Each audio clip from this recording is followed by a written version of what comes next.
The Dateable podcast is an insider's look into modern dating that the Huffington Post calls one of the top 10 podcasts about love and sex.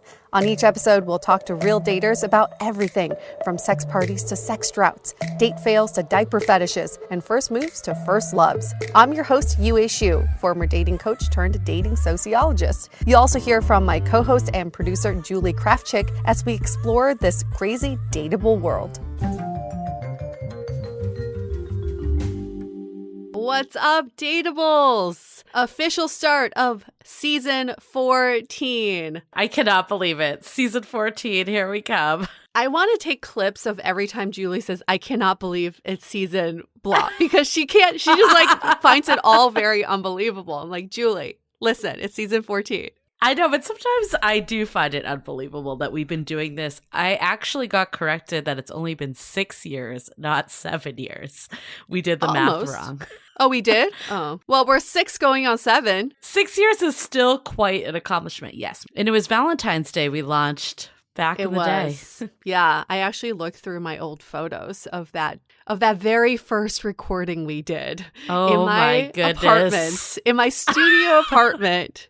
And we had like 7 people crammed in. We had a live audience. They were all eating like pretzels. And that would never happen again. But at least we can keep the show going. This is like what's so great about this time of podcasting is this is something you can do virtually.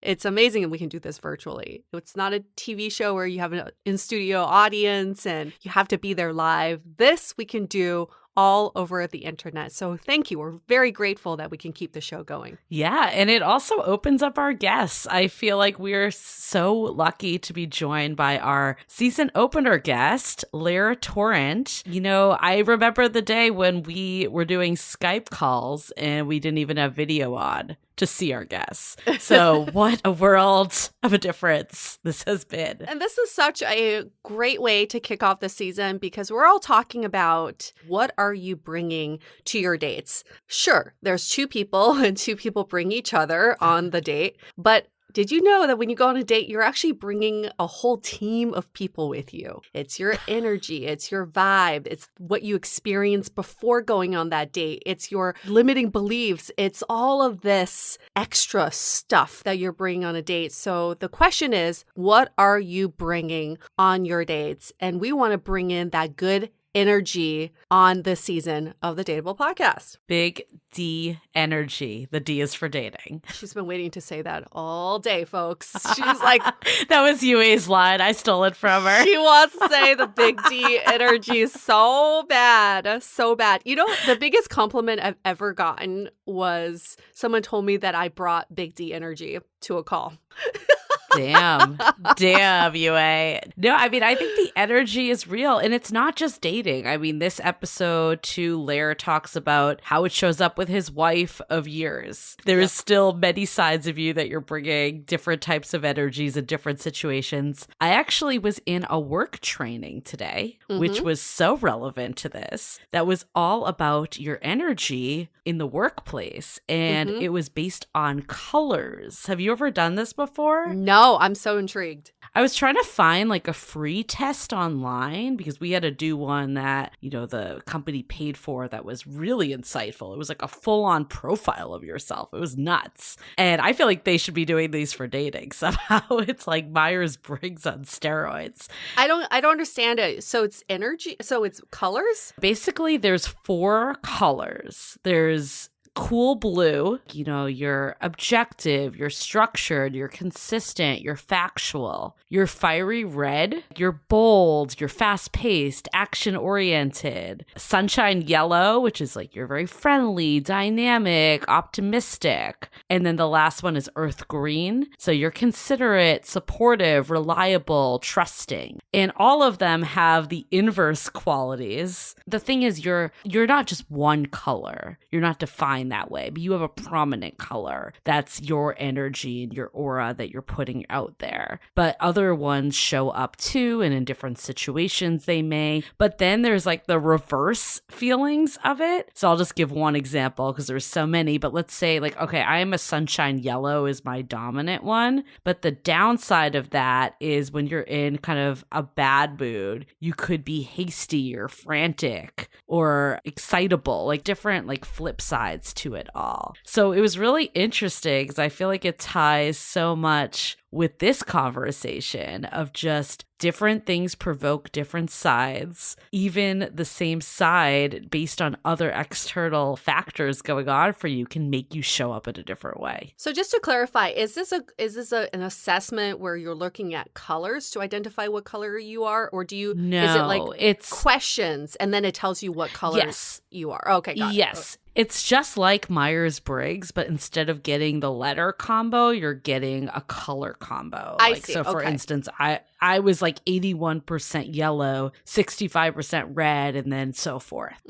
I would guess you were probably, I was thinking about it because like one of the things was to think about like celebrities and where they fell in or people you knew. And I was trying to guess what yours was because I wasn't able to find you a good test. Am I the celebrity or the person you know? You could be whatever you want to be, Yue. I'll let you decide how I viewed you. I won't say it. Fair. A little bit of both, okay? A little bit of both. 80% person, 20% celeb.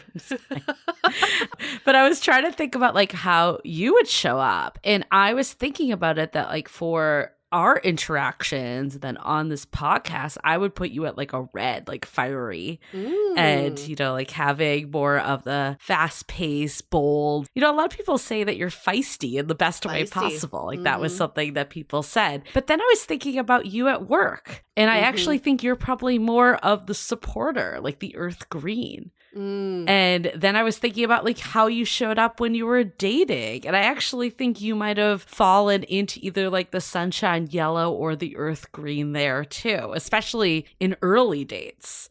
So it's really fascinating how like we can really show up very different based on the circumstance and who we're with, how comfortable we are, all that. That's fascinating. I like that because it's more visual, so that when you go on dates, your dominant color is yellow and you go in maybe thinking, I want to be a dominant yellow on this date, or I want to be a dominant red on this date, and you can visualize that. That's cool. It's interesting, though, because I texted my partner, and I was like, which ones do you think I was? There were two that were dominant. And he actually guessed yellow, which I was, and then also the more supportive one, the earth green, because I'm very, nurturing to him. But again, I was taking this under a work context. That's why I showed up less of that.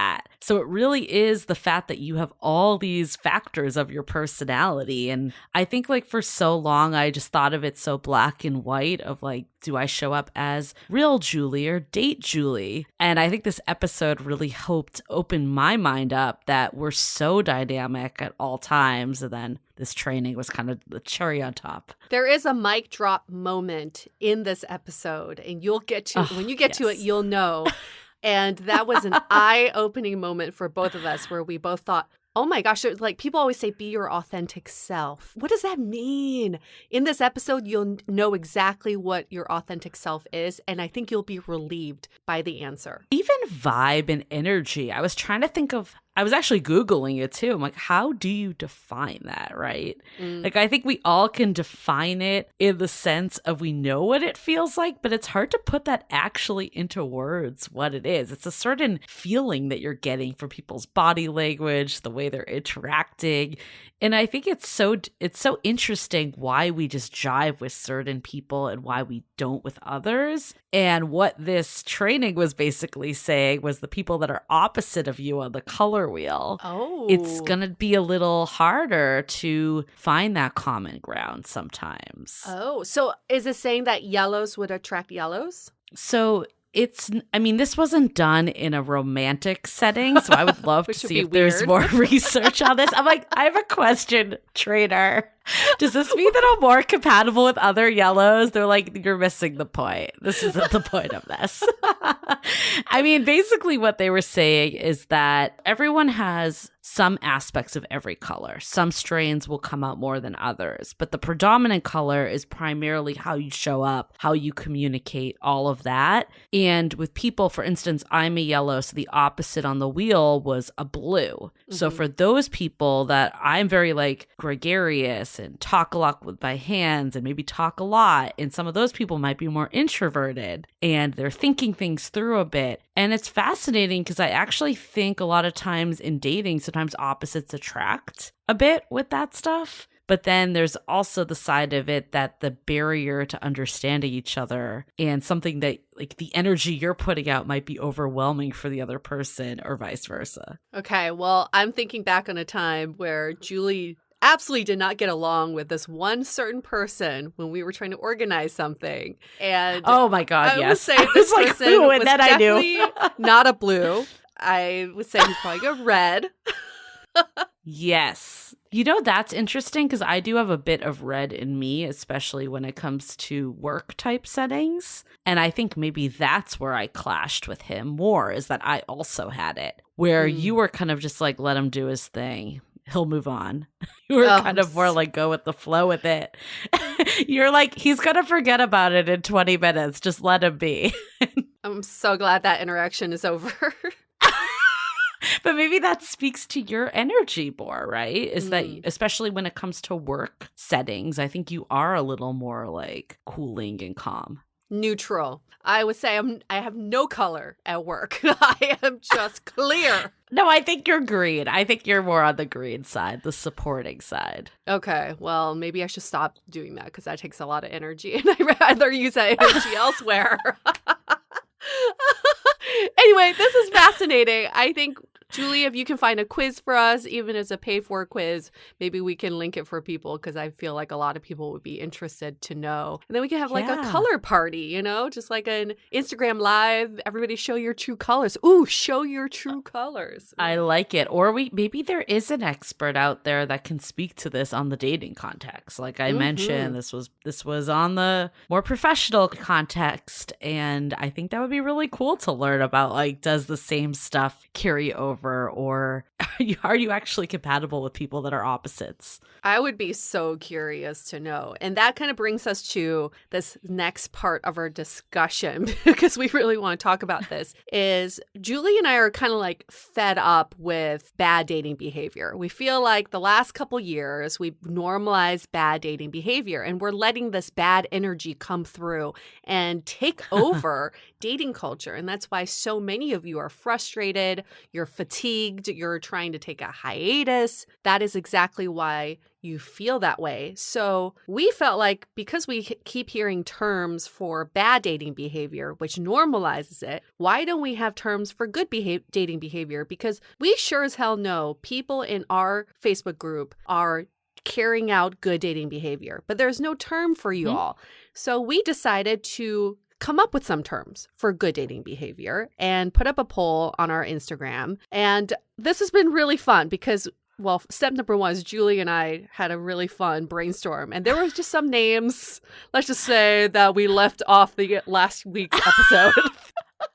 There were some, I know there's no bad in brainstorming, but there were some bad. And I admit that some of them were mine. But yes, I think with the episode last week, you heard a lot of these terms that we were floating, but it was fun to do the follow-on to see what are the terms that we want to carry through. Right. So we picked 3 of the most prominent bad dating behaviors. And then we thought, what's the opposite of that? What's the good of that? And then thought of some names for it. So the first one is ghosting. We all know what ghosting is, but just as a reminder, is when someone disappears on you without any warning, and maybe you've already engaged in some sort of relationship or situationship, maybe even made plans, but they just poof, disappear. And the opposite of this behavior is when we can use radical honesty to close the loop if you're not interested or you're not in a place to date, instead of leaving people hanging or leaving them to guess what is going on in your mind, right? Okay, so the 2 terms we had people vote on: Dalai Laming, Right. Okay. Radical honesty, kindness, and closed looping. Just closing the loop, not leaving anything to the imagination. And 67% voted that closed looping should be the term. Ooh, so I not like a huge it. I majority, like it. but closed looping is what we're going to be using from now on. The opposite of ghosting. I love it. It's straight to the point. I mean, I think Dolly Loving was funny, but it takes a little more, there's a few more hoops to jump through to understand the context, where closed looping is pretty much, this is what it is. Well, I feel like with Dalai Laming, I think many people may feel like maybe that's not attainable. Like, well, I'm not the Dalai Lama, so. That's true. Closed looping is a better starter one. Maybe less intimidating, but we'll ultimately work up to Dalai Laming. Okay. And the second term, bad dating behavior, is roaching. This came out, last year? It's a brand new term, right? So gross. It's about you discovering that the person you've been seeing or where you thought you were seeing was a monogamous relationship. You discover that they have a ton of other lovers at play. Thus, the roaching, multiple people in the situation. And the terms we thought of for the opposite behavior would be maybe taking more time with each person. One person at a time, or giving people the respect and effort to get to know them instead of trying to get a groupie going, right? I don't know if you watched the Ali Wong special, but she talks about fan dick, like fan pussy and fan dick. You get like fans when you're a stand-up comedian, and you get more of it when you get famous. So she was talking about fan dick. You have to watch the special because she has a lot to say about it. So this is like getting rid of that fan dick phenomenon. You don't need all those fans around. And the two terms we came up with are fan dick energy. Fan dick. It just doesn't hit the right way. Okay. So the two terms are wolving and nesting. Wolving, as we discovered, wolves are some of the most loyal and monogamous animals. And nesting really just means like trying to create something with someone in a very intentional way, and it takes effort to do that. Mm-hmm. Very, very similar to the last one. 66% voted for nesting and 34% voted for wolving. And I think both of them can be a little bit interchangeable because wolving can be the next step, right? When you're like trying to get to that monogamy with someone, DTR, and nesting can be like the first intention. I'm trying to create a life with someone. I like it. I like nesting a lot too. I mean, they're both going with the animal theme, but a nicer animal than roaching. So they're both a win for that reason alone. I still like exterminating and fumigating. Just we'll find a use for those at some point. Yeah. Just for the sake of getting They're not rid of over roaches. yet. They're not over yet. Yeah, getting rid of the roaches. Okay, third and final term, benching. Ugh. Benching is when someone is stringing you along, they're benching you on the sidelines. You're never a starter player, but they sure want you in the game still just to watch, and they want to keep you on the sidelines the entire time. So what is the opposite of this behavior is when you can invest more into someone, when you can make them your universe per se, when you can focus more attention and energy on someone before you decide that you don't want them in the game anymore. So universing is one term, making someone your universe. And matchsticking, which is focusing on that one matchstick at a time. And also with matchsticks, you can't just leave one burning and just let it without watching it because it's going to burn your house down. So you have to really take care of the match. 79% voted for matchsticking and 21% voted for universing. So we have some new terms that we're going to try to use throughout this season, and we encourage all of you to use those as well. We've got close looping, just closing that loop, guys. Just stop leaving people hanging or ghosting them. Nesting, the intention of creating a life with someone. And matchsticking, focusing your energy on taking care of and catering to this one person at a time. I love this so much. And for anyone that missed last week's episode, you can clearly go back and get the whole rundown because if you haven't done it yet, we all pledge to date the way that we want to be dated. Yes. And I think that's so important with this episode too, of how are you showing up? Because even let's say you're a yellow, you're the sunshine personality to the core. If you have too much dating trauma and you are down in the dumps about dating and you're showing up thinking, well, this is going to go nowhere, that's not the energy that you want to be putting out there. And I think the more and more we focus on all these bad terms, I mean, this is psychology 101, right? The more you focus on something, the more it's bound to happen. So if we're always thinking about if we're going to get ghosted, most likely we're going to get ghosted. Instead of thinking about, okay, well, you know, I really want to settle down with someone. I want to find that person. I'm going to find someone else that's down to nest. That's such a different energy that you're just bringing into that date right there from the words alone. So fucking true. I am so behind all of that because also we've heard a lot of you say, I started dating someone, they're doing everything seemingly right, but I'm scared because I feel like maybe it's too much too soon. But that's sometimes it's because we don't have terms for that kind of behavior. When you're like, oh, they haven't ghosted, benched, or roached me. What is wrong with this person? So now we can say, well, this person is matchsticking you, obviously. And then you can recognize the good behavior and accept it. Well, history is being made, people. Witness this. Fantastic. Well, before we get into it, should we do a quick listener question that came in that I feel like is right on par with everything we're talking about? Yes. Here's the question. Why is it that I am only attracting the wrong people on dating apps and the people I am attracted to don't seem to write back to me? Well, first and foremost, there is no way to see someone's energy on a dating app. And I think that is the biggest downfall of dating apps, is that we're making all these assumptions based off of a 2D photo and text that someone's putting in. And we hear this all the time. It's like, until I met them in person, or I thought it was going to be amazing and then we met in person, or wow, I was surprised when we met in person. And that's what dating apps are missing. And that doesn't mean like you can't use dating apps. It's just understanding the limitation of them and using them in a way that you get what you're seeing. So I think first and foremost is don't get hung up on the matches that you're getting. Get to phone calls, get to video calls, get to meeting in person, seeing that energy. Because when we talk to people that met their partners, so much of it is the vibe that that person had, the holistic view. It was not just the things that you judge on a dating profile. So that's number one. I think the second is sometimes it's the energy we're bringing, right? If we think that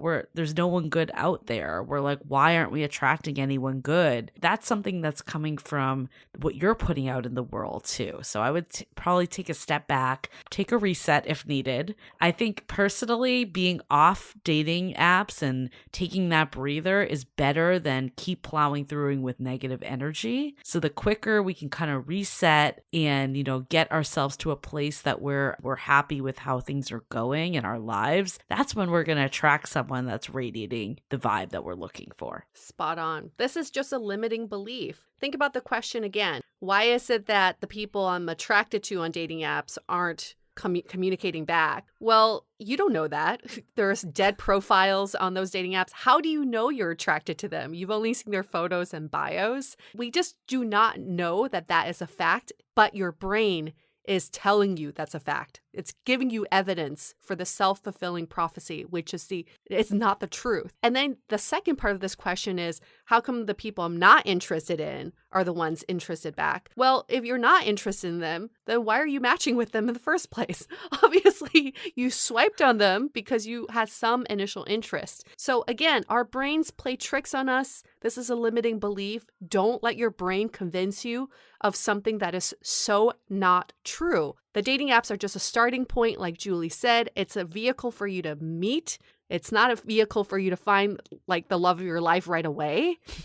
It's just a contact point. And then the next goal is to get off the dating apps to gauge real life chemistry. Yep. I mean, my partner and I talked about this, that we both almost swiped over each other. We were both like lukewarms on each other. He was saying the stuff that he was attracted to me for was all the intangibles that he would never have gotten on a dating app. It was just how I showed up, basically, and the vibe of how it was on the date and the energy that was coming in. I'm going to use all the 3 buzzwords in one sentence, but that is what it is. Like, that's what makes people attractive. And, you know, I think you can be the prettiest person in the room, but if you're down in the dumps about dating, or you're just only talking about being ghosted, people aren't going to want to date you, right? Yep, exactly. Dating apps, they're just a vehicle to meet.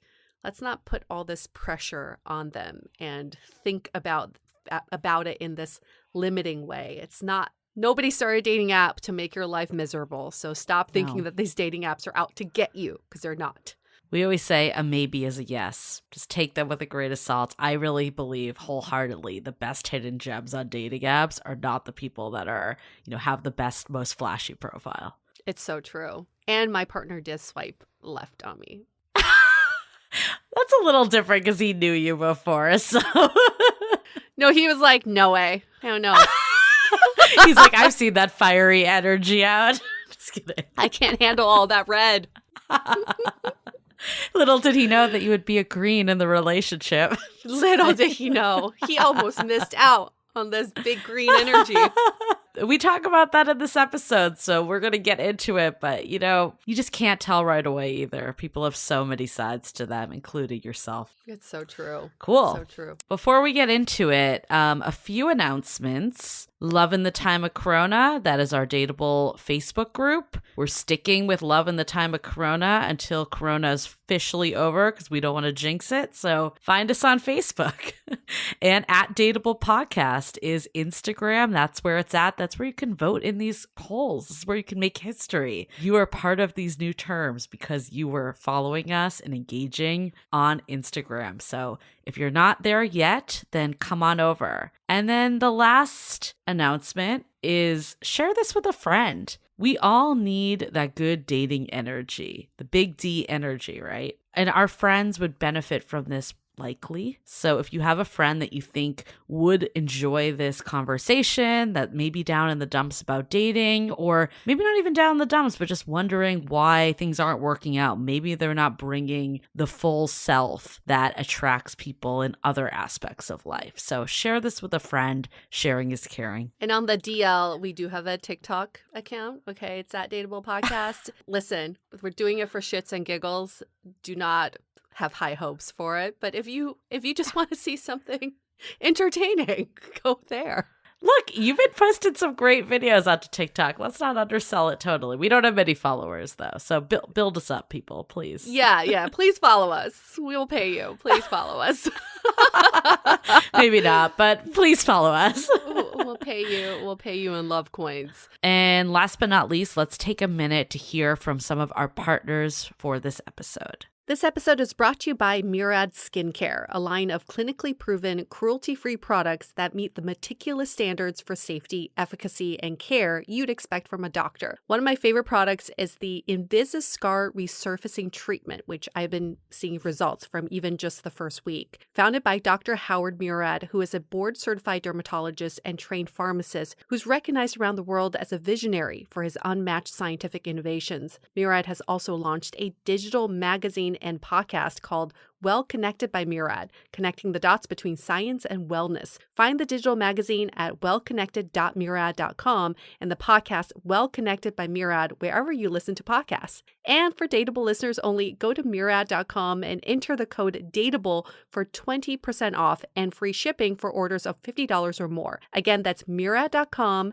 and enter the code DATEABLE for 20% off and free shipping for orders of $50 or more.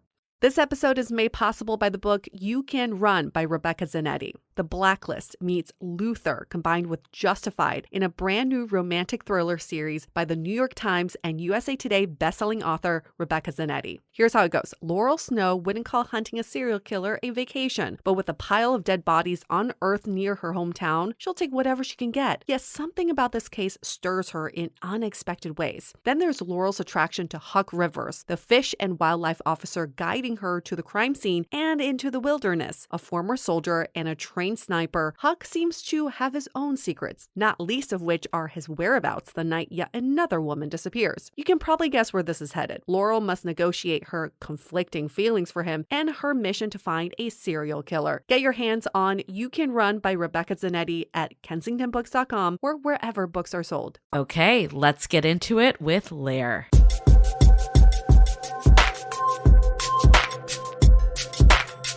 So it's hard for many of us to articulate how we feel after a date. It's hard to say why we're attracted to certain people, why certain dates just don't go as well. And all of it really boils down to this overall energy and vibe that people bring on dates.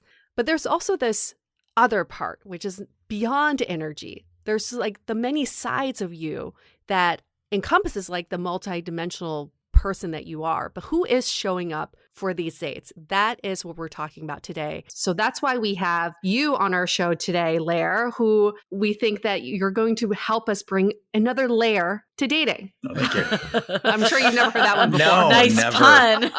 No one ever plays with that name. So who is Lair? He is a marriage and family therapist who specializes in mindfulness. He's been resourced, interviewed by NPR, the New York Times, Rolling Stone magazine for his expertise and work in couples and individual counseling. He's also the author of The Practice of Love, Break Old Patterns, Rebuild Trust, and Create a Connection That Lasts, which just came out in February. He's 51 years old, currently in Charleston, originally from Ithaca, and lived in New York most of his life. So that must be quite a change to go to South Carolina. And he is married. Yes, I am. Welcome, Yeah. Lair. Thanks for having me. Welcome. It's the first time I've heard anyone say the author of The Practice of Love other than myself. So that was kind of fun. Oh, great. Do we get a medal? You do. Something? Yeah.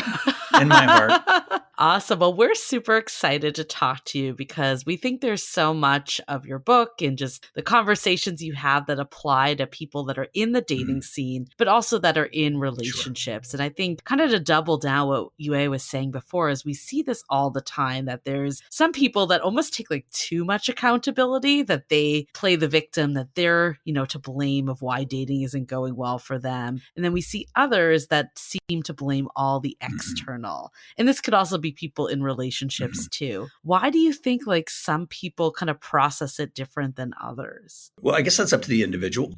You'll probably see that tracked within their history, either a willingness to take perhaps too much blame or personal responsibility, or maybe not enough, right? And I think that's probably just unique to that individual and how they show up in their lives. You'll see that with their relationship to their relationship to dating, their relationship perhaps to what they do for a living. And I talk a lot about how we show up, and I talk a lot about personal responsibility, either taking on too much or taking on too little, right? And being able to find that fine line of just kind of where you want to live with respect to that kind of thing. So if I'm working with someone, I'll notice like there's an inability to take accountability throughout, perhaps. And so, especially in individual counseling where perhaps I'm not putting as much of a shoulder into people as I would normally, I'd let it meander a little bit more and let the process sort of unfold. I'll kind of carefully let them know, like, I think I see this happening for you a lot. Like, we're putting a lot of power in the app's hands when perhaps you are a particularly powerful person. If you started kind of looking at what you're bringing, what you're coming to the table with, and your own unique and innate gifts, maybe we can take some of that power back.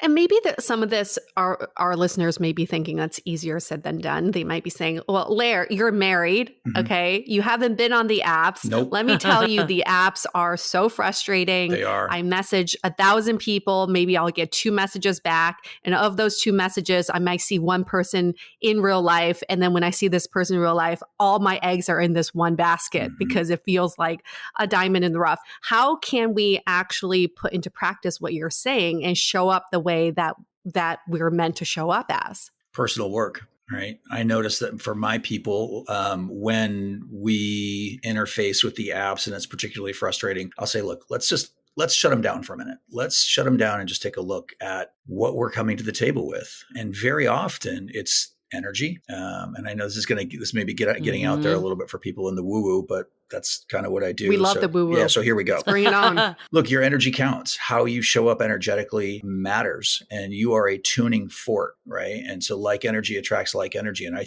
personally think computers and apps tend to kind of fall in line with that energetic pulse that you're sort of sending out there in the world. And so the question I ask is, are you coming from a deficit perspective, or are you coming from an abundance perspective? Are you turning to yourself, and are you finding the innate abundance that lives within you? Like, why are you amazing? Because look, most people are pretty amazing inside. We have to find our gold and show up with your gold and know why you're awesome. And very often when we go away and then come back, we have to play with it a little bit, but very often the apps do respond, or they find love somewhere else. I mean, Yue and I agree with that wholeheartedly. We always say that, you know, what we've observed with ourselves, that with people, our listeners, is once they're good with who they are in life, that's when it usually starts to get a heck lot easier. I want to turn it to your story, I guess, like from your point of view. Were you always like radiating this energy, or was this something that you had to learn? No, lots of personal work. I call myself a recovering angry person. Lots of wounding. My mom was 15 when she had me. Wow. Very, very impoverished upbringing. This version of the life that I've created thus far, it was not in the narrative early on. So, you know, I had to do a lot of work. I moved to New York City and I wanted to be an actor, not because I loved acting so much as I had this hole in my heart and this ego that needed repair. And I thought becoming rich and famous, of course, would fix everything.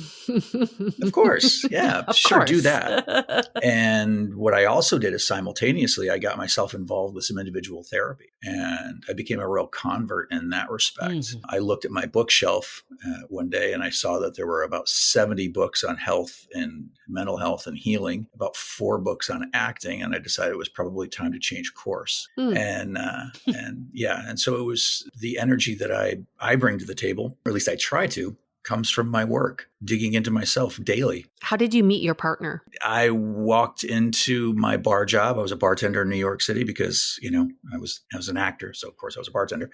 And so I walked into the manager's office in the basement of the bar that I was working in. And I opened the door and there she was. And I looked at her and I literally said out loud, "There you are." And, wow. And she kind of looked at me like, "Who's this weirdo?" I always say I'm not sure she had the experience that I had. And so I collected my stuff in my drawer and I tried to get out of there as fast as I could. And I was like, oh my goodness, that was a strange experience. I'm not saying that everybody has that experience, but I did. I had a lot of not great experiences prior to that, fumbling my way through. But, you know, and it wasn't perfect when we met by any stretch. We were both working in the food and beverage industry in New York City. There were quite a lot of tequila-filled, not so awesome evenings, but we both were dedicated to working on ourselves, and we were both dedicated to the program we ultimately went to both become therapists. And so, you know, we healed ourselves and each other along the way.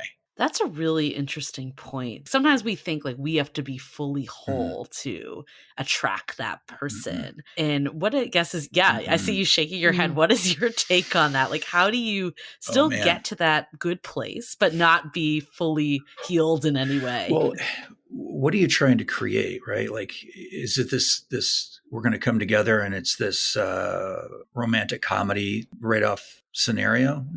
No, we are, it was Harville Hendrix that said, you know, and I'm going to butcher the quote, but we are drawn to our romantic partners and we recreate our wounding from childhood, right? But for a very good reason, so that there can be healing. And so people immediately go, codependence. And I go, no, not codependence, an opportunity, right? Like we show each other things. We reflect pieces that need to be healed within each other. Now, most people just battle it out over those things. And that's why I have a job. That's true. It's why I have a job as a therapist, because people don't get beyond that top layer of why are we battling this out here? There's a secondary conversation happening below the surface of the sex, the money, the kids, or whatever it might be, these top of the mind conversations that you see in the top 10 reasons people seek couples therapy or get a divorce. The below the surface conversation, that's the interesting one. And so when I work with people, I'm mildly interested in the story you're telling me about why you came in. What I know is there's something underneath that conversation. And for you, it's going to be different from me, then it's going to be different from you than you. It lives in the area of, am I safe? Am I loved?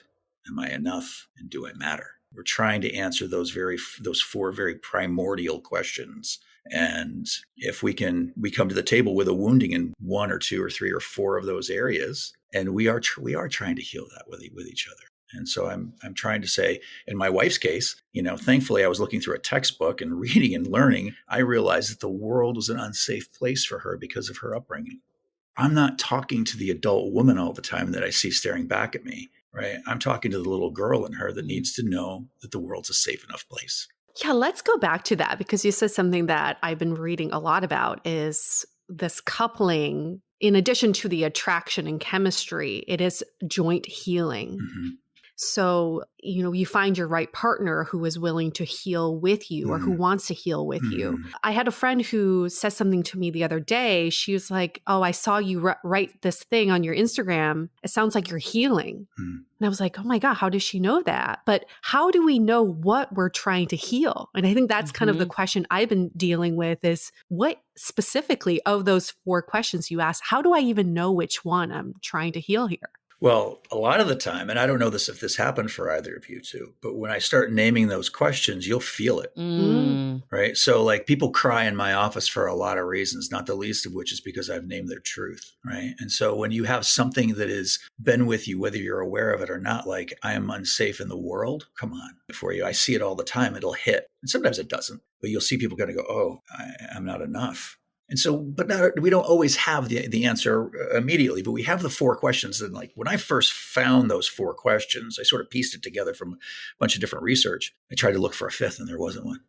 If anyone has a 5th, please let me know. I'd be happy to entertain it. But you start toying around with them. You start asking yourself as you look across the expanse of your life from birth till now, like, do you see it? If we look from the 60,000 foot view of your life, we stand over any one person's life and we ask those questions, you're going to see it. It's going to come into stark relief. Like in all of those scenarios, I never felt like I was enough. That was mine. Can you ask those 4 questions one more time for our listeners? Sure. Am I safe?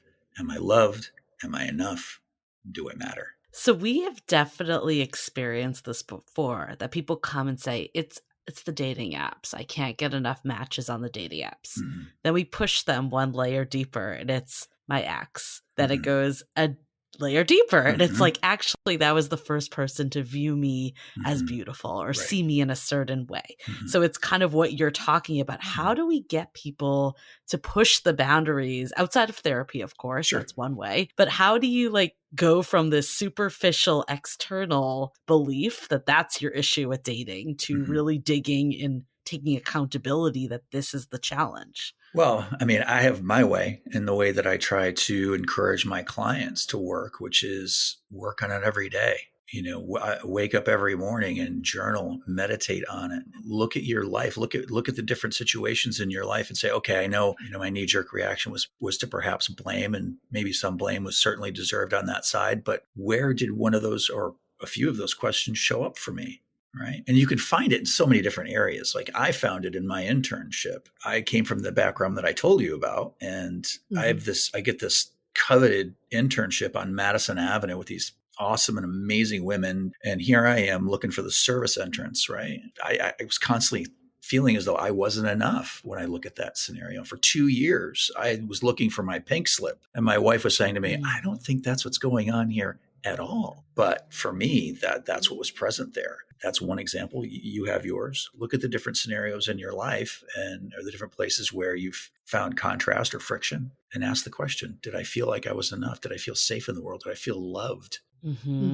You're also quite the champion of mindfulness as well. So how can people practice mindfulness when it comes to dating, especially keeping some of our listeners in mind who are frustrated by the dating apps, who are frustrated by the dates that go nowhere? Where do they start? Well, mindfulness is paying attention on purpose. It's not sitting on a cushion for an inordinate amount of time, trying to keep your attention on your breath. That's meditation. Mindfulness is the hoped for peace that we get from sitting on that meditation cushion. And so paying attention on purpose, I say, to how we're showing up to the dating apps. What part of me, what aspect of my personality, what part of me is showing up there? Because let's say I'm unaware of how, I know how I feel about the apps, but it kind of pisses me off. that I've been having this experience. And so I show up in a part of myself that is defended, that is kind of pushing back, or I show up in my inner critic, right? And the inner critic is the part of self that everyone says,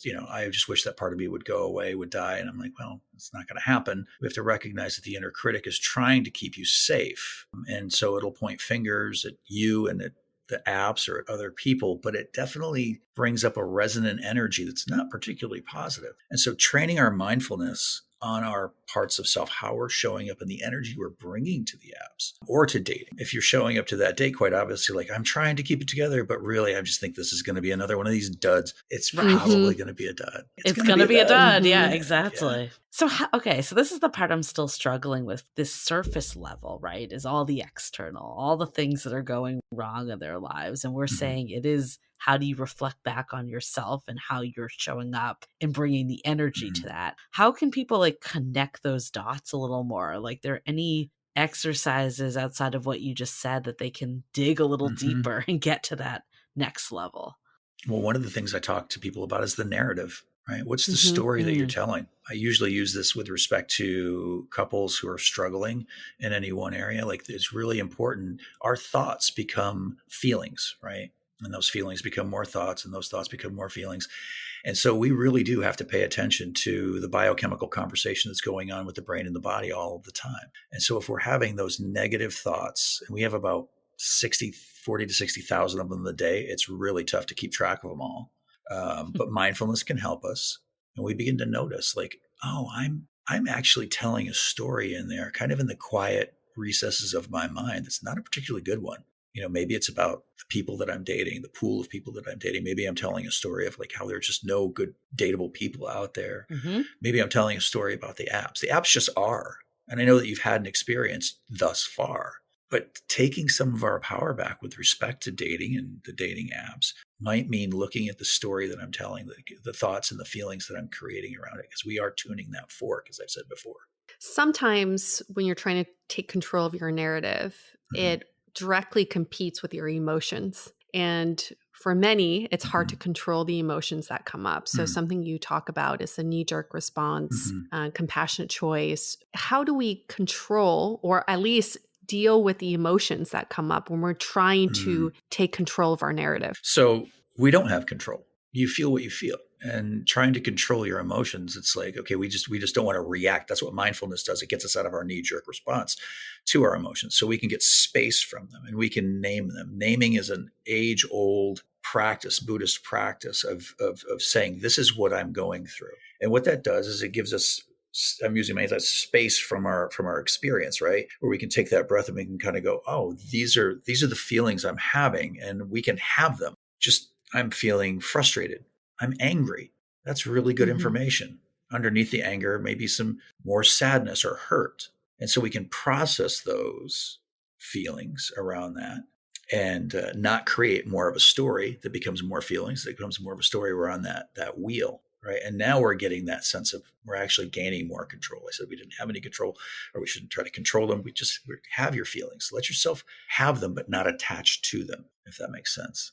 Yeah, no, it definitely does. I think that, it's like the first step is identifying them, because sometimes when we stuff them down, that's when they just show up. And they go out sideways. Exactly. And that's like how it shows up on a date. All of a sudden you're coming off super angry, and the date's like, why am I here? Right. And exactly. And you're wondering why no dates ever go past the third day. Right. So we always tell people, like, how would you describe dating to a friend? And then like see what words kind of come up for you. Let's say it is more negative based. Sometimes it's not as easy as just being like, okay, now make it positive. What are some ways that people can like reframe that narrative in a way that's serving them? Because I really believe wholeheartedly that just focusing on the negative aspects and bitching to your friends really doesn't do anything. No, there's in narrative therapy, there is a practice of retelling the story, and to begin to populate that story with gratitude. right? With gratitude, find what are you grateful for in this process? What are you grateful for in yourself? What are you grateful for that you bring to the table? And I don't mean just sort of this laundry list of things like, I'm a good person and no, it's feel into what it is you bring to the table. Like really feel it. Let there be a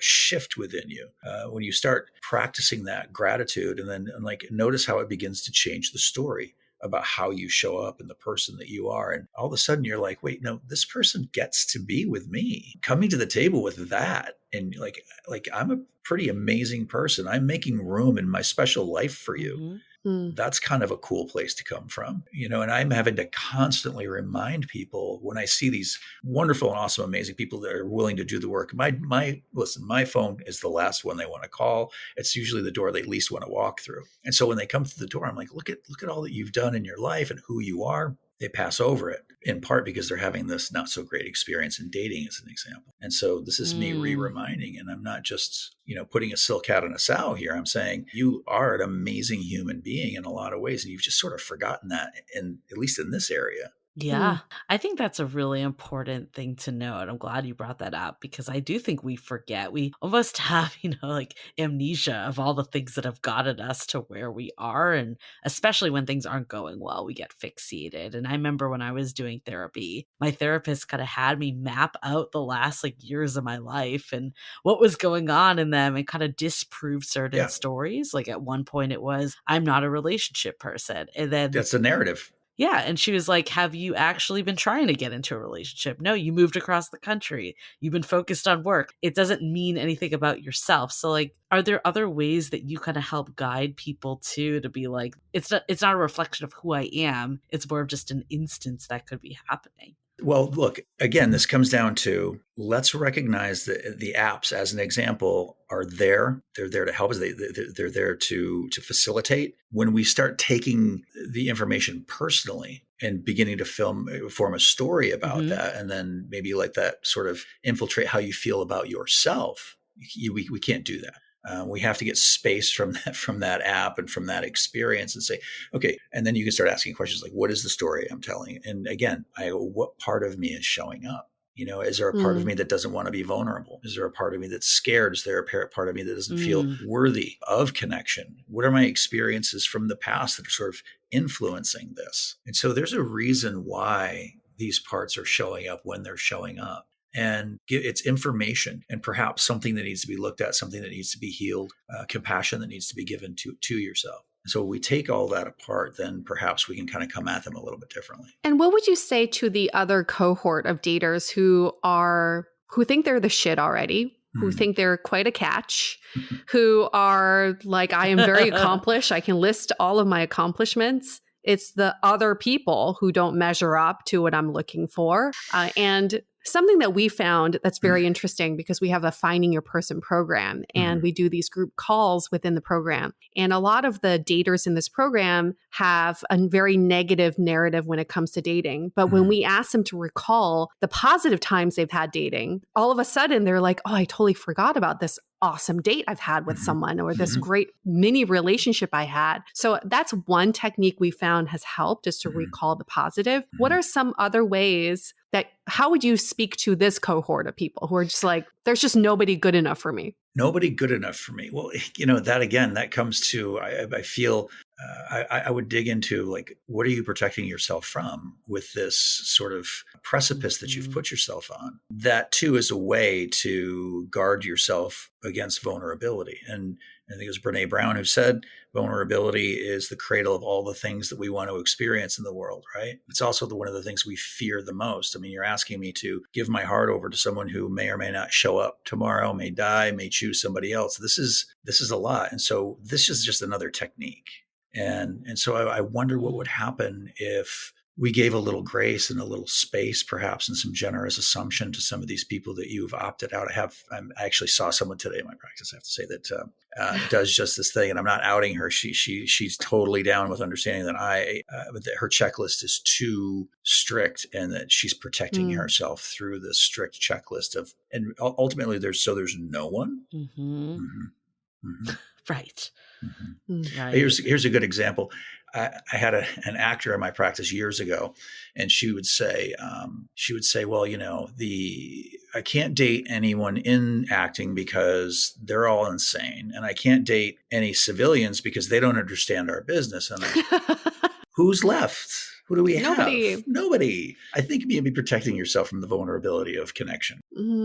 It's definitely a self-protection mechanism because, you can't be rejected if you don't ever put yourself out there. If you're always the one rejecting first, right? One of the challenges that a lot of the daters that we talk to have is with modern dating. I mean, yes, like we're not going to blame modern dating culture as a whole, but there is some shit that comes with it, right? There's like feeling disposable and people ghosting and relationships not getting off the ground. And sometimes this like little T trauma that people experience as it compounds over time, it can make them almost reluctant to date again because, either they're afraid it's going to happen again. And maybe it's the opposite, that they almost become like their worst critic opposed to taking any accountability. How would you speak to these people? Like, how can they reframe their narrative in a way that allows them to take accountability, but also not be like, I suck, I'm doing everything wrong, it's my fault?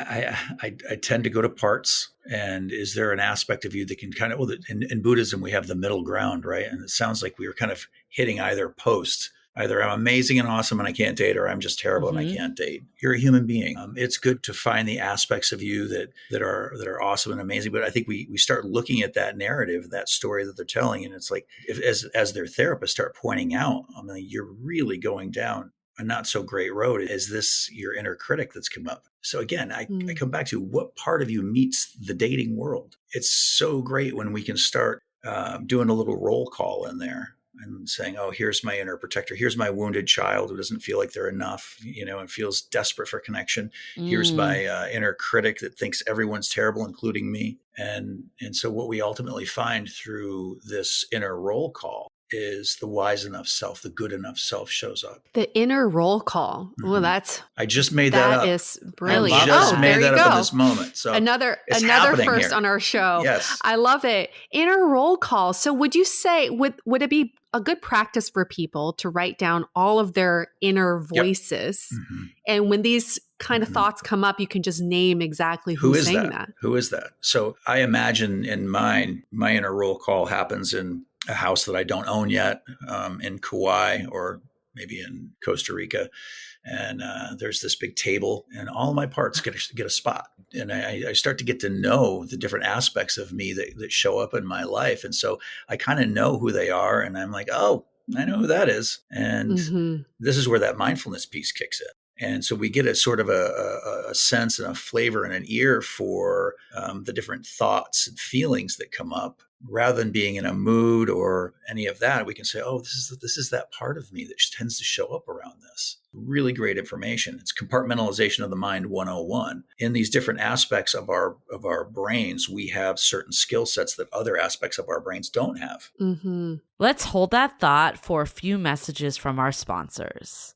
Have you ever thought about how much better dating would be if you had a whole army of people supporting you along the way? We know that dating can be frustrating and lonely, but it can also feel fulfilling and fun. Have you recently decided you want to make some changes to your love life? Maybe you've recently re-entered the dating scene. Maybe you've gone on one too many dates that went nowhere. Or maybe you're just ready to take your current relationship to the next level. That is exactly why we created the Sounding Board, a true extension of our podcast that delivers a personalized experience, which includes monthly office hours where you can drop in and chat with us about anything, weekly sound-offs with guided discussions, and regular virtual happy hours. Allow Julie and I to become your dating Sherpas to provide real-time guidance and wisdom in a more intimate way so we can all navigate dating and relationships together. Join the Sounding Board today by going to dateablepodcast.com/sounding board. Again, that's dateablepodcast.com/sounding board. I love this parts of myself because, this happens all the time. Is you and I have wonderful friends that were like, why do they struggle with dating so much? They're such like easy to talk to, lovely people. And this also in some of our listeners that we've talked to in our program, like, they seem like such great catches. Yeah. Like, how could this person not be just killing it? Right. And I think a lot of it is like, how are you showing up dating? We're not physically on the dates with people. So we don't know. And I think it's been hard to like put a name to that. And I think sometimes I've thought of it more black and white of like, oh, this is like your friend self versus your date self. But I really like what you're saying is like you have multiple parts of you, and some may be triggered in some aspects and not in others. And it's really important to take that inventory because it may not be all or nothing, but we may not be showing up in the way that like reflects our best self. I can't tell you how important that is. I almost failed my licensing exam precisely for this reason. It's true. You think these parts of us are like your cell phone. And I'm the first person that said this, but you have these apps. If you're in your Instagram app, as an example, can you send an email? No, you can't. Yeah. And so if you're in a particular part of yourself that you would like to be open, gregarious, and connective, but you're in a shut down protective part of yourself because of the vulnerability you're experiencing on this date or in this connection with this person, you're going to have quite the opposite experience, right? From connection. Information exists in some parts of your brain that doesn't in others. And again, I almost failed my licensing exam because I was so freaked out by the idea of this 400 question multiple choice test. And though I had done amazing work in my grad program, as I was taking the practice exams, I was failing miserably, and I couldn't understand why until this parts thing came back online. I said, oh, it's the part of me that's showing up to the exam. I don't even have to study anymore. I just have to make sure that my parts are in line. And so we can, through practice, through mindful practice, begin to learn to shift parts like we shift a suit of clothes. Sometimes in the people that I help through the process of dating, they'll be fine in the beginning, right? And their first 3, 4, 5, 6 dates. And then all of a sudden it's like, I like them a lot. And then all of a sudden they're like, and it's going off the rails, right? What do I do now? And I'm like, okay, it's your parts. It's your parts. You were in this calm, cool, collected part. And now this little person in you that wants to know that they're loved, that they're safe, that they're mad. This part is now coming up, and we have to take care of that part. And now all of a sudden they're micromanaging everything that they're doing and saying. And it's like, okay, let's just look at who's showing up. How do you do that? It's probably really, it's probably not that easy, but how do you do that? Let's say you're on a date. Yep. You realize the part of you that is showing up is the easily irritated, just got off work, had a fight with your boss part, and you like to shift back to your playfulness part. How would you make that shift? What would be like the first step to do? Well, we're noticing, right? And naming. And like, I have a full-on dialogue with these guys in here. Trust me. Luckily, I lived in New York City where that was okay. You know, I could go down the street. I'm glad I'm not the only one. Yeah, talking to myself. Yeah. So that's your acting side coming through, right? You're using it. And I'm like, I see you. I know what you're doing. I see you. I know what you're up to. And so I get separation because I've named it. Right? And so taking a break, run into the bathroom, I'll be right back to take this call, whatever it might be. But it's really a negotiation. And you want to have done some preliminary work and know a little bit about this prior to this date. But you can learn to do that. I do it. I know that like when I'm going to step out on stage and I'm talking in front of a group of people, I have to stop. I have to push pause. And I say, who's here? What part of me is here? Oh, there's a part of me that, oddly enough, I hate public speaking. I have an inner fraud that likes to come up and make myself small. And I have to say, hi, how are you? Love you so much. You're amazing at some other things, not this. I'm going to need you to step aside. And so this is actually, this negotiation is done in IFS, which is internal family systems theory, which says that there's an internal family of parts within all of us. And that negotiation is a really important aspect, one that a lot of us skip. And our parts want to be recognized, oddly enough. They want to be seen. They want us to know. Because look, they're trying to get our attention for some reason, especially when we get into wounded children and all that kind of thing. And we can talk about that another time. But yeah, negotiating with that part, naming it and saying, I see you. I know what you're up to. And I'm going to need you to step aside because I want this other aspect of me to show up. And you'd be surprised, like the difference when you just do that. I think that's so big. And I think the separation, especially coming from like work to date, is women, especially. I think sometimes we feel bad because it's like, oh, I can't let my like work side be the date side or whatever. But depending on your job too. Yeah, exactly. And I think though, like from what you're saying though, it's not that it's bad to show a different side. It's just tapping into another side that may be more, in line with what you're doing at that exact moment. And it's not right or wrong. I think it's an imperative. I think it's an absolute. Can you imagine being able to move through your life that mindful and aware? Like, oh, I'm stepping into this scenario, and it would be great if this aspect of myself were present. I can't tell you how many times I've been talking to my wife, and she's turned to me and said, "Am I paying for this hour?" Because yeah, I'm good. I have a therapist. Right. That's definitely happened to me before. I remember like with my old roommate, I was like, you are now talking to me like you talk to your 5th grade students, and I'm not appreciating it that much. Don't get me started about my lawyers, the lawyers in my practice, right? You know, and like, oh, you're wondering why your partner feels like they can never like win an argument or get their feelings hurt. God, yeah. Because counselor, you keep showing up and you're litigator. Well, I guess we've been talking about dating, but let's shift over to relationships and couples. Is that something you would recommend for couples to do, is to call each other out on which part that's coming out? Listen, my protector part, my wife calls him Mitch. Okay. Actual literal name. Literally, yeah. He'd literally name it. If you could do it and have fun with it. Like we've gotten to a point where it's fun. And it's actually really helpful for me because she'll say, it's feeling a little Mitchy in the neighborhood today. How we doing, sweetie? And she'll rub my back. And I'll be like, I am fine. Leave me alone, woman.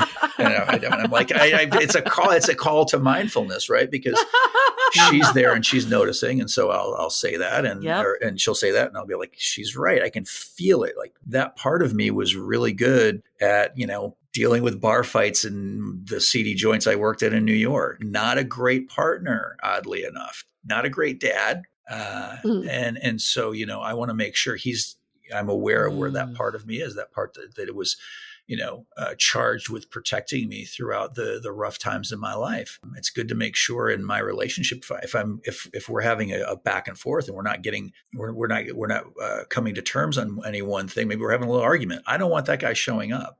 I'll hear him whispering in my ear. He'll be like, now you get to say this. And I'm like, I'm not saying that. No, but you heard what she said. You get to say this now. And I'm like, I'm not saying it because I know where it goes. Right. Yeah. So is this a lifelong practice then? Like from, you know, all stages of relationships and dating? Yeah. I mean, you start moving through your life where you are in a more mindful and aware way. You get to be really present for your work, for your family, extended and otherwise, for new possible partners in your life. And you get to be really present for yourself. You really get to know yourself in an extraordinary way.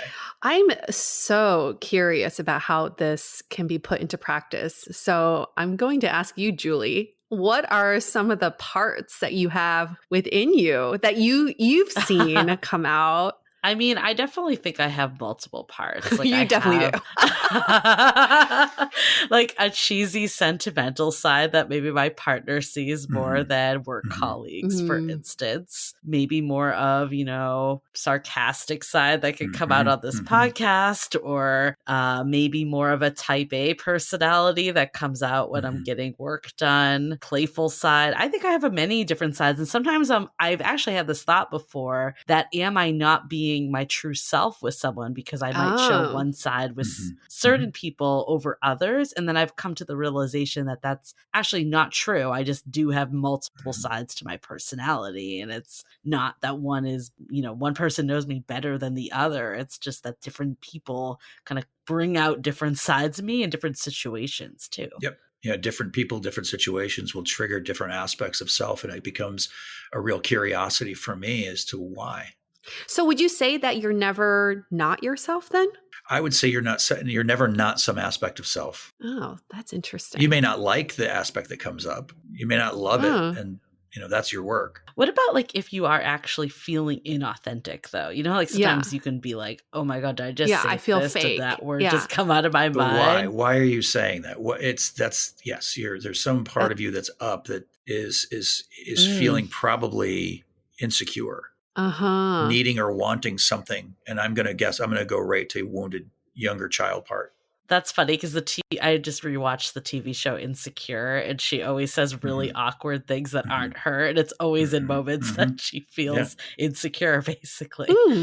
I guess, Yue, I'll turn it to you. But what about you? What are different parts that you could identify with? I think because I've been working from home so much, many parts have shown up in my relationship with my partner, and he's starting to see so many different layers. I am an only child. I thought for a long time I was able to hide that pretty well. But the only child me does come up. I call her Susie. Yeah. She's just like so fucking annoying. But she's the girl that needs attention. She's the girl that thinks the world revolves around her. She is just the center of the universe. And I hear her. And then I have this other side of me, which is Susie dressed up in big girl clothing. So like the imposter syndrome side of me, where I feel like I'm inauthentic in the way I speak to adults and try to bring credibility to myself. It just feels like I am reading off someone else's resume. And the third aspect or the third part of myself I see quite a bit is the nurturing, compassionate, like older woman who just wants to solve people's issues.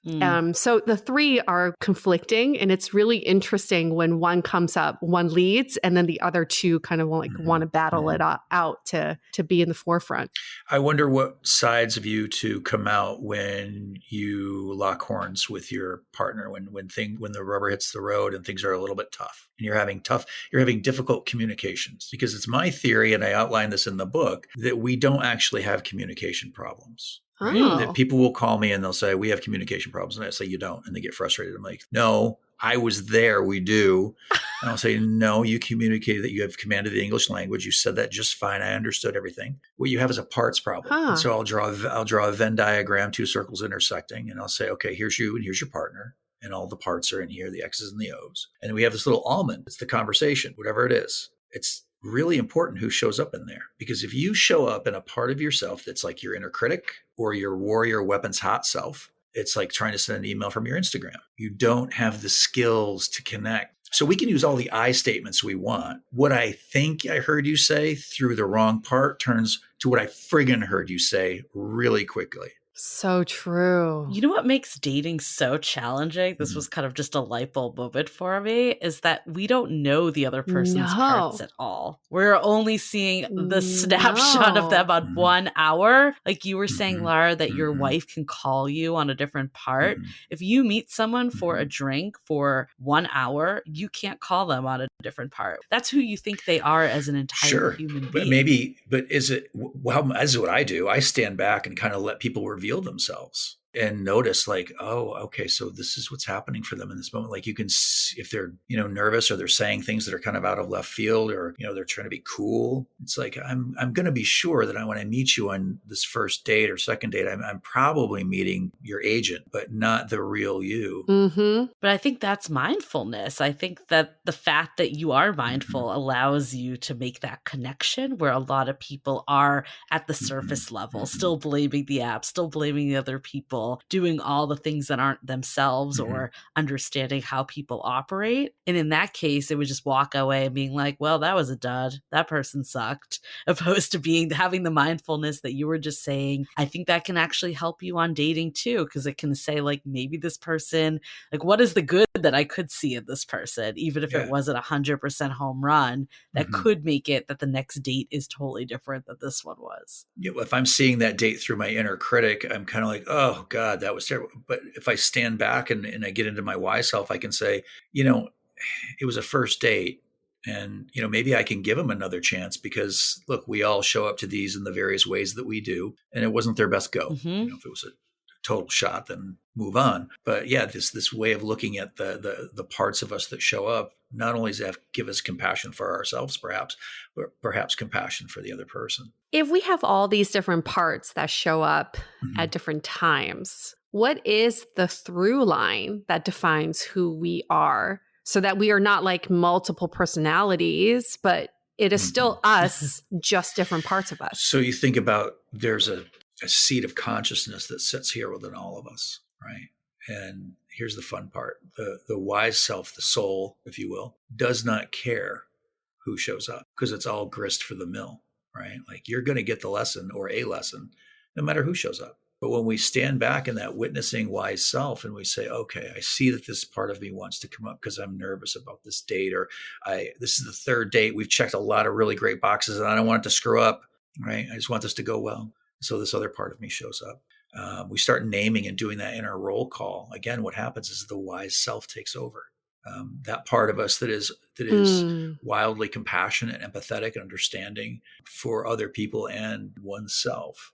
right? And that's important, not to leave yourself out of the compassion.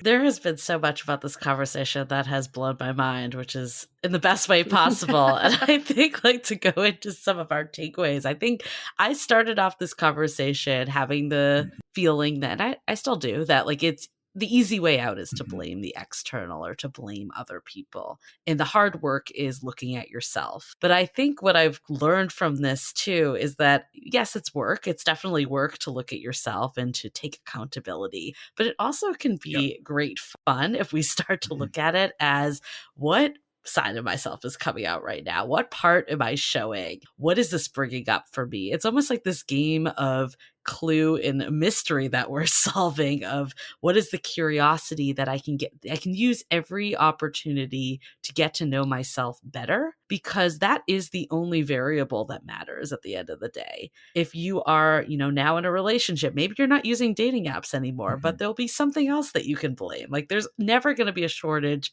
of things that you can blame. But at the end of the day, you are the only person that you have control of is yourself. And the only things that really can shift is how you're showing up to certain circumstances. So using all the tools and the methods that you gave today, I think is probably the number one thing people can do.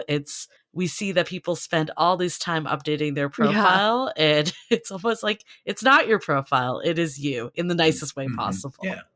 And doesn't that give you so much more power and so much more standing, right? It feels so solid. Often we feel like when we stop blaming those things that we're giving up ground. Right. And really what you're doing is you're taking the higher ground. You're taking that road less traveled. I think we need to also ask ourselves, like, what are we getting out of blaming certain aspects? Because I think sometimes misery just likes company and people like to bitch.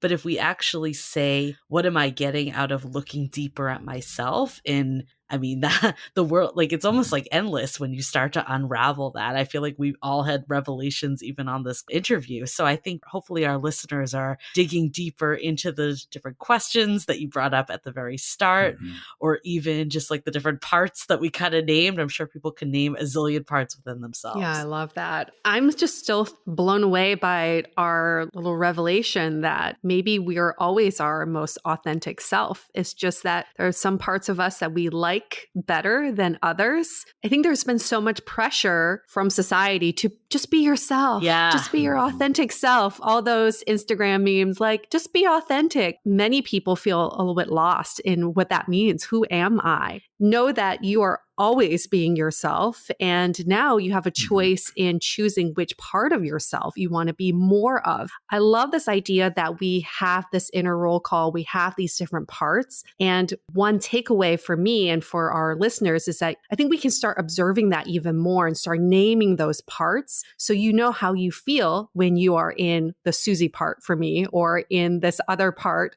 like Shirley. Julie, I'm going to call your what was your cheesy side? I'm going to call her Shirley because I just love that name so much. Still, you just love calling. It's an inside joke. I was just thinking about the old airplane movie years when now. you said that. Never call me Shirley. Throw back to season 1. I was having my own internal joke. I love it. I love it. We a third on our podcast. 3 people with 3 different internal jokes. It happens simultaneously. But what is it that we feel when we're in that part? So when we observe those feelings, we can choose which part we want to bring out more. I think that is the most empowering part of all of this, is that we can choose what we want to show more of. Yep.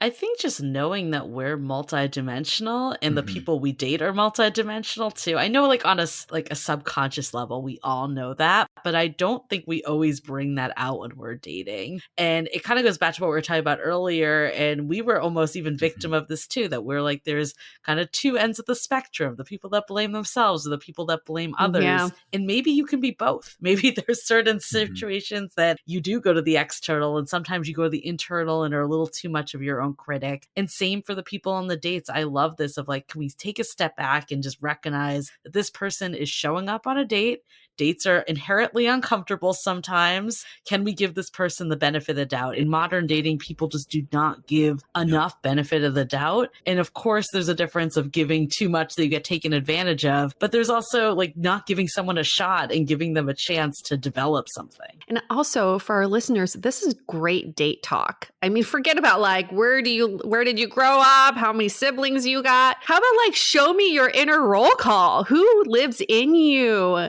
And know that the second date may bring out something different because maybe you bring out a different part of you that would cause them to bring out a different part of themselves too. So I love this because there's something very actionable here. Mm-hmm. I think so often we jump to the negative when someone says maybe it is you, right? Like there's something wrong with you. That's where our minds go. But I think if we can reframe it to what we're saying today, maybe it is you, but what side of you? And let's figure out how the sides of you that really make you freaking awesome can come out more. That's when like dating falls into place. It sure does. This has been such an interesting conversation. We're so glad that we had you join us. Can you tell everyone where they can find your book? Right. Yeah. So it's The Practice of Love by Lair Torrent. And I say that because there's a couple other things named The Practice of Love. So if you look it up on the internet, it may take you to the wrong place. But it's on barnesandnoble.com. It's on Amazon. And it's also at Roman and Littlefield, which is my publisher. Awesome. And we will also link it in the show notes. Thanks so much. It's been such a great time being here with you guys. Thanks so much. Thank you. So we're going to wrap this up now. Before we do that, for all of our listeners, the part of you we love that shows up is the part that gives us a review in Apple Podcasts. That part we love. That part is grade A part that you should bring out all the time. So we really appreciate those reviews, especially when we get those 5 stars. We get very giddy. All right. And now we can finally wrap up this episode. Stay dateable. The Dateable Podcast is part of the Frolic Podcast Network. Find more podcasts you'll love at frolic.media/podcasts. Want to continue the conversation? First, follow us on Instagram, Facebook, and Twitter with the handle @DateablePodcast. Tag us in any post with the hashtag StayDateable, and trust us, we look at all of those posts. Then head over to our website, dateablepodcast.com. There you'll find all the episodes as well as articles, videos, and our coaching service with vetted industry experts. You can also find our premium Why series where we dissect, analyze, and offer solutions to some of the most common dating conundrums. We're also downloadable for free on Spotify, Apple Podcasts, Google Play, Overcast, Stitcher Radio, and other podcast platforms. Your feedback is valuable to us, so don't forget to leave us a review. And most importantly, remember to stay dateable.